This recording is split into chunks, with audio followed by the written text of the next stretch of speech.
Beleza, Robert? Vamos lá, então, os próximos grupos adimensionais, a mesma coisa.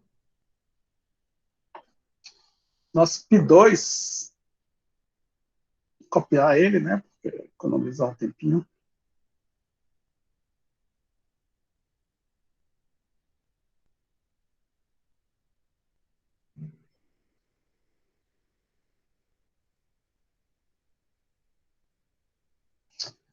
E aqui vai ser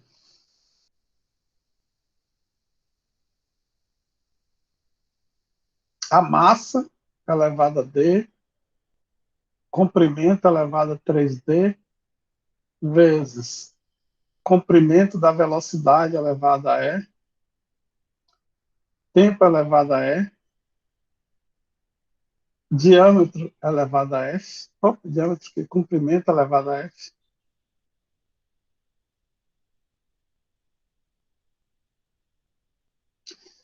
vezes a viscosidade, eu vou colar aqui, a viscosidade NLP.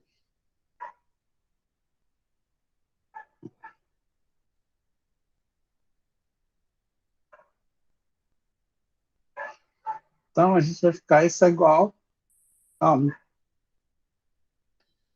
Então, as equações são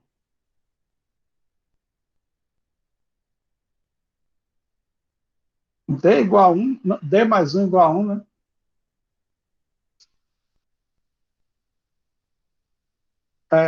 Comprimento, que é sempre o mais chato, é 3D,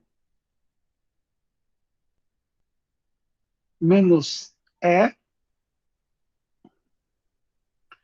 mais F, menos 1, ou igual a 1, não igual a 0, né?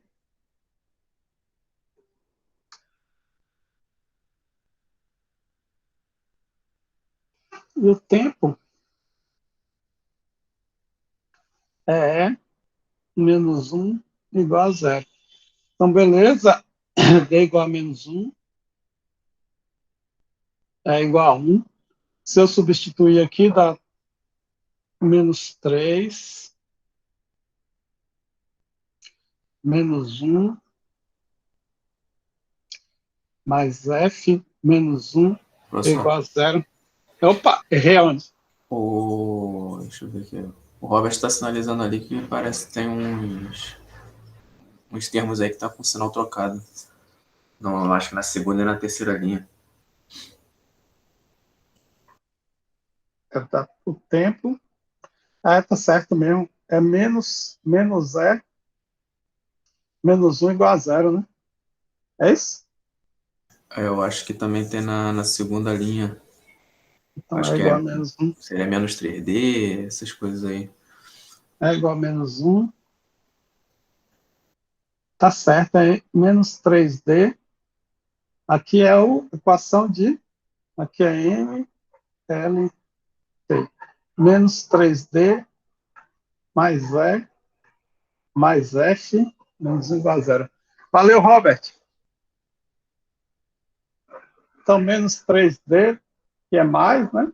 Ixi, paga logo, né? Quando a gente faz começo errado, é melhor fazer tudo. D menos 1, então menos 3. Menos 1 dá 3. E menos 1.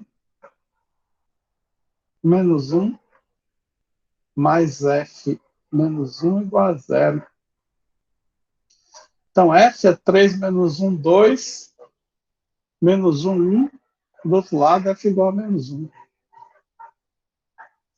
Então, nosso segundo número adimensional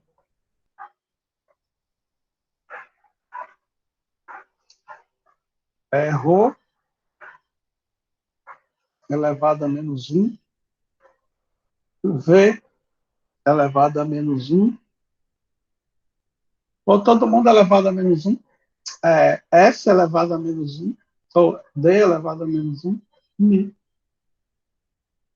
que é igual